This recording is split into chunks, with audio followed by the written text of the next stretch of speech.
Nancynewell here from Newell Strength. So today what I wanted to go ahead and do is just break down this research article that I came across. One of my athletes at Rockland Peak Performance asked me if there was anything that he could do outside of training and the skill work that he was doing to improve his on-field performance. And so that just got my wheels turning, and what came to mind was just video training. In a recent book that I read called The Cubs Way, Theo Epstein talks about how he went ahead and when he was with the Red Sox, they used this technology to help scout people. And this technology would just see how fast people could, recognize pitches and certain pathways that their brain went ahead and did to make a decision on to hit or not. And that was something that Theo used to help recruit Mookie, because Mookie was actually a better bowler than he was a baseball player, but because he performed so well on this visual training or this visual, neuroscience test, that led Mookie to be pushed up higher in the draft. And so it just got me thinking, where's the research here on this? Because if Theo Epstein used it to help recruit one of, the greatest baseball players, it could definitely be something that I need to look into more. So when doing some research, I came across Peter J. Fadde. So he's from the Department of Southern Illinois in that university. It's a 2006 study, so I just want to go ahead and just break it down. And as I'm going through this, just ask questions and brainstorm and see what happens and what pours out of this. So interactive video training on perceptual decision making in the sport of baseball. So this is the first such study to measure transfer of video training to game performance. So when I read that, I was trying to figure out, what are they measuring? And come to find out in this article, they're measuring, actually, on base percentage, batting average, slugging percentage, and just normal batting average. So what I appreciate here about this article is they broke down, the definition of perceptual decision making. So Fadde, with his descriptor, he says it just means extremely rapid decision making based primarily on visual perception. So that's all they're using is visual perception as a way to make a decision.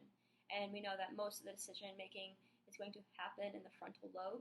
And I think it's also just really good to note here too that there's two different pathways. You have a mango pathway and you have a parvo pathway, which is all connected to your visual cortex. And so you have wear information, which takes more of a dorsal route, and that's just like observing movement and processing information under time pressure. So this is something that's very quick and it's automated movement. So most of this wear information in the dorsal route is basically coming from unconscious automated control, versus you have something called, the ventral route, and that there's more of the what information. So as a hitter, you're looking at a pitcher and you are trying to figure out, like what pitch is coming next. What is the pitcher doing with their body? Are there any cues that a pitcher is doing to give you clues on what pitch might be coming? So I think it's good to just keep in mind, what pathways here are they targeting. So Fadde went ahead and he did a good job just breaking down like original thoughts in baseball is that, your performance in, hitting mainly would come from your experience. So the more experience that you had at the plate, typically the better hitter that you would be, but we know that's not true. There's plenty of hitters who've been in the league for a long time, and sometimes they get worse. And then there's hitters in the other area where the longer they're in the game, they do have ups and downs, but their average tends to stay the same. So I think if you were to look at a hitter, for example, like Ichiro Suzuki, he played 28 seasons, over 3,000 career hits. He has a very mass experience, and during this experience, he most definitely picked up on a lot of cues from various pitchers that helped him be successful. So here he goes ahead and he just breaks down, how long does it take from the point that a pitcher initiates his movement, to the time that reaches the plate. How long does that take? And so he says, a major league average fastball is 86 miles per hour. We know that that is a lot slower than what pitchers are throwing today, right? This article was taking place in 2006. Now the average fastball is, I'm gonna probably say, don't quote me on this. I would say it's probably 93, 94. It's gonna be around there, so significantly faster. So, but at the time of this paper, 86 miles an hour. It takes 450 milliseconds to reach the batter. So most batters take about 200 milliseconds to swing a bat. And so therefore, a batter has around 250 milliseconds aside if and where to swing his bat. So keeping in mind a faster fastball, you take 50 milliseconds, so you could make that a flat 200 milliseconds. And so what they were talking about here is, I wrote down, separate training of cognitive and physical components. If we separate the whole unit, the whole motor pattern, the body as a movement, if we just challenge the cognitive part, is there going to be, is it going to have success when it comes to the physical component of actually hitting? Or are we able to separate those two and see successes? Or do we have to have it, all mashed into one? Does it have to have a high fidelity?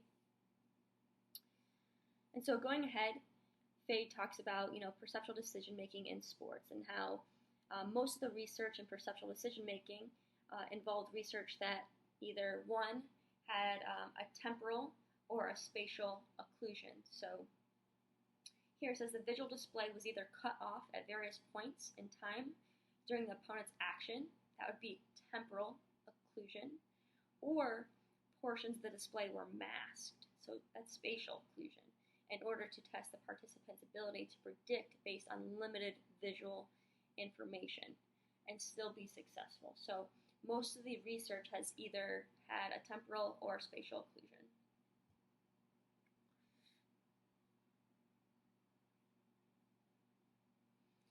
Here he gives a nice definition of pitch recognition. So at high levels of competition, the baseball batter has less than 250 milliseconds to decide, where to swing the bat, and where and when to direct the swing in order to coincide with the arrival of the ball.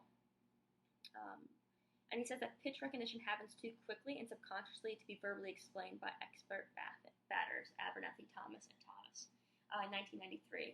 And so, right, that the pitching motion happens so fast that in the moment, a hitter is not going to be able to verbally explain what they do or how they know that it is, it is a curveball or it is a slider.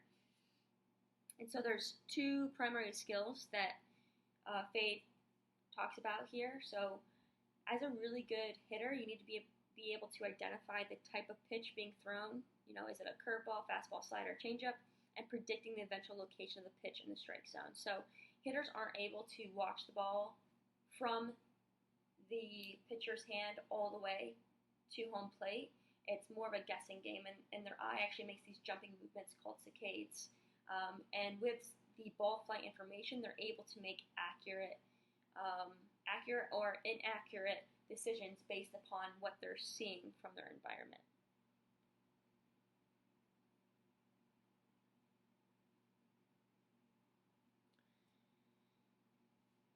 Here he talks about strategic versus pitch recognition versus strategic decision making. So strategic decision making happens before a pitch is delivered and is focused on anticipating what type of pitch might be thrown and to what location. So here, I think with Ichiro Suzuki, 28 seasons, he's probably going to do a better job predicting what pitch is going to come with a pitcher that he's faced, 10 times already before in the league, versus a rookie or, first-year guy coming in who's only faced this particular pitcher maybe 2 times in his career. So I think experience here and knowing how pitchers and catchers like to plan their pitch sequencing against a certain hitter. And strategic decision-making, like he said, has a role in pitch recognition in that it enables the batter to reduce the alternatives, lowering the cognitive load and priming the recognition decision. So, if you went ahead and a pitcher has 3 pitches, he's got a fastball, a changeup, and a slider, In this at bat, he threw you a slider, he threw you a changeup, and he goes ahead and throws you another slider. He's probably going to go ahead and throw you a fastball. He's thrown 3 off-speed pitches in a row, so the likelihood that he's going to throw another off-speed pitch is probably going to be very low. So I'd be sitting fast. So as a hitter, keeping track of what pitches are being thrown, the location, can help you make better decision making and lower the odds, right? And prime yourself to make better decisions.